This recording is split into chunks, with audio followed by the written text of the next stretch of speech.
Hi, so we're doing a new vlog idea, and that vlog idea is I used a Google Home for a month, hashtag not spawn, but see, for the longest time, I was super not into the idea of having like Google Home, Alexa, none of that, because I didn't like the idea of them just listening to me all the time, recording the things that I say, and then I grew up and I was like, yo, they're gonna listen anyway. Someone's listening anyway, whether I give them permission to or not. So here we are.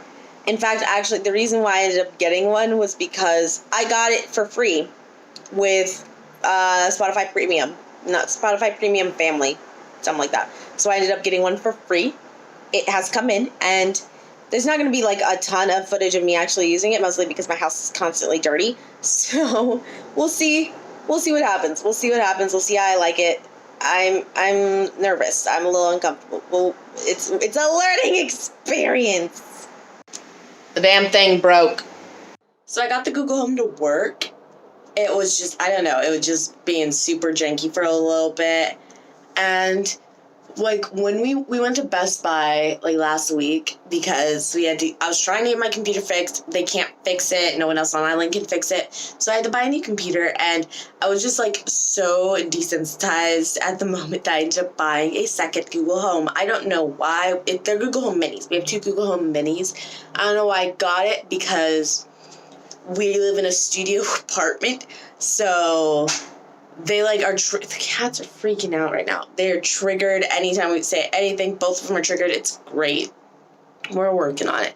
But yeah, like I feel like I've invested money. It's only $25 was the one we bought. I invested money into this. We're sticking to it, but I do kind of regret it because they got Samuel L. Jackson on the Alexa, which that sounds great.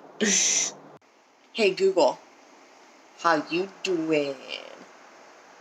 I'm feeling pretty studious. Since the holidays are here, I've been learning some fun facts about Kwanzaa. According to Wikipedia, it was created in 1966 by Dr. Maulana Karenga, a professor of African Studies. She took a minute.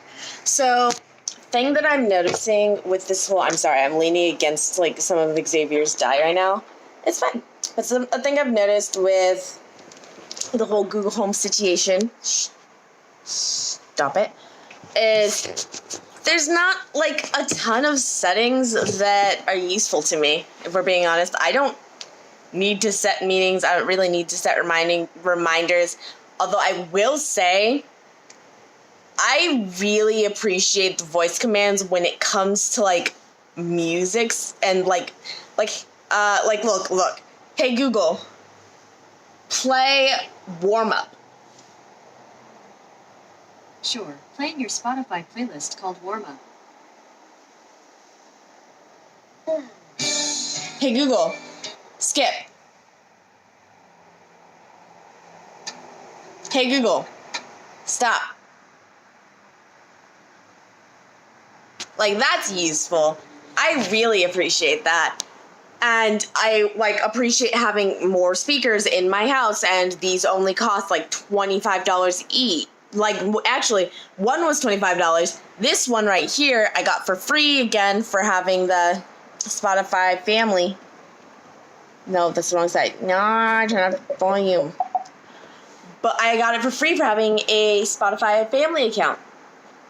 But that's really all that's super useful to me. I'll explore some more settings. Like, there are some settings of like, hey, I can set up my own, like, here's what to do when I get home kind of things. Here's what to do when I wake up in the morning when I'm getting ready for bed. I can set up that stuff, and I'll look in to see if there's anything over there that's more interesting to me.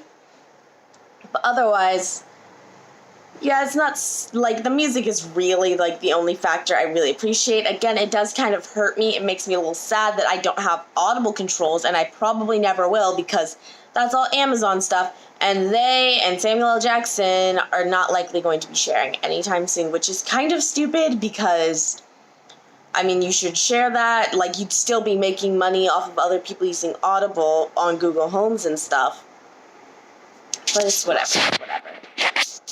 So yeah, that's basically where I am with this whole like virtual assistant thing. If it can, like, if I eventually could get, I'll see where I can get with it.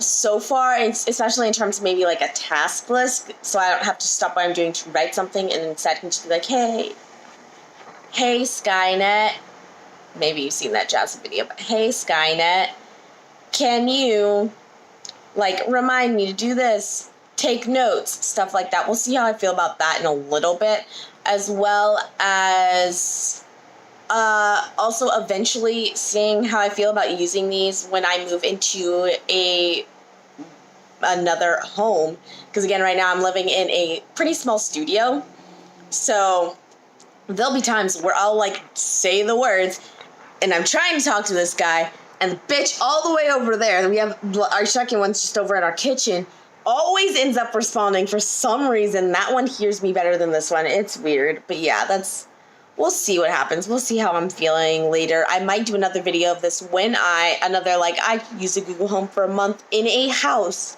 type thing. We'll see what happens. First, I have to have the money to move. So, working on it. Unfortunately, I come to you, Squadron, with a weary heart. Because in terms of the Google Home, I just can't say it was worth it for me. And here's why. I can see a future in which it would be worth it, and it would be something that I could really enjoy and benefit from having. But as right now, it doesn't really have features that I necessarily need, or Coco's scratching at the chair, so I'm going to shake for a little bit. Coco. But it doesn't really have features that I need, or features that really like benefit me in my life. So, for example, and I was gonna try, I know I said I was gonna try the morning routine things, but the issue is at the moment, while I am because I currently do have like a weekend job, I work a couple days at a restaurant, and the hours there are super inconsistent, which means my sleep is super inconsistent, which means some days I might get like a full 30 minutes to get ready for work. Other days I'm going to take 15 because I need to like be able to sit down. There's Coco. Or I just need the sleep, because sometimes I get out of work at 2 a.m. and it's exhausting.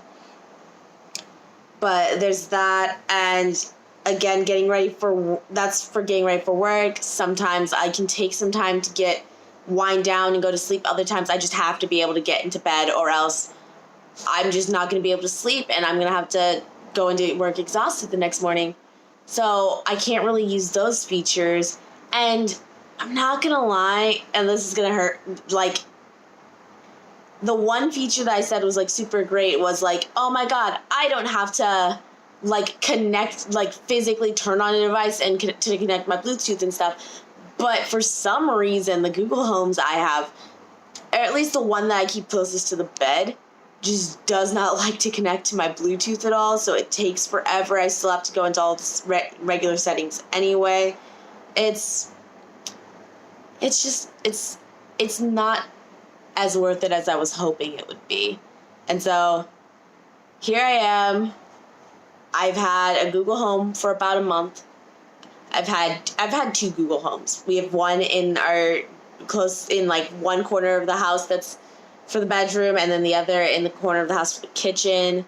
It's as far away as they can get, because, you know, I live in a studio apartment. But I've had these two Google Homes, and it's just not been worth it. It's really not been worth it. They aren't that great. They aren't alleviating any problems I have. Even like just general looking stuff up is not that, like, it's not that serious for me. I don't mind. I have like so many tabs open on my web browser, because every time I open it, it opens a new tab, and I'm too lazy to go back to the other ones. So I have 1,000 tabs open to prove that I have zero issues just looking something up by myself. Also, other issue that I have with Google Home, whenever I say, hey, Coco, Google Homes all get triggered. And so now they start talking and they start reacting to when I'm just trying to talk to my baby girl. So that gets a little annoying at times, but yeah. Oh, like overall, Google Home, I gotta give it just like no. It's a no. And I will say, like, of all of the like virtual assistant things, I don't think Alexa would be better for me. So yeah, that's that. I'll see you guys next time. I have some interesting ideas going up for vlogs that I'm going to be doing. I have some very interesting stuff planned for them. I hope you like it. See you then. Bye.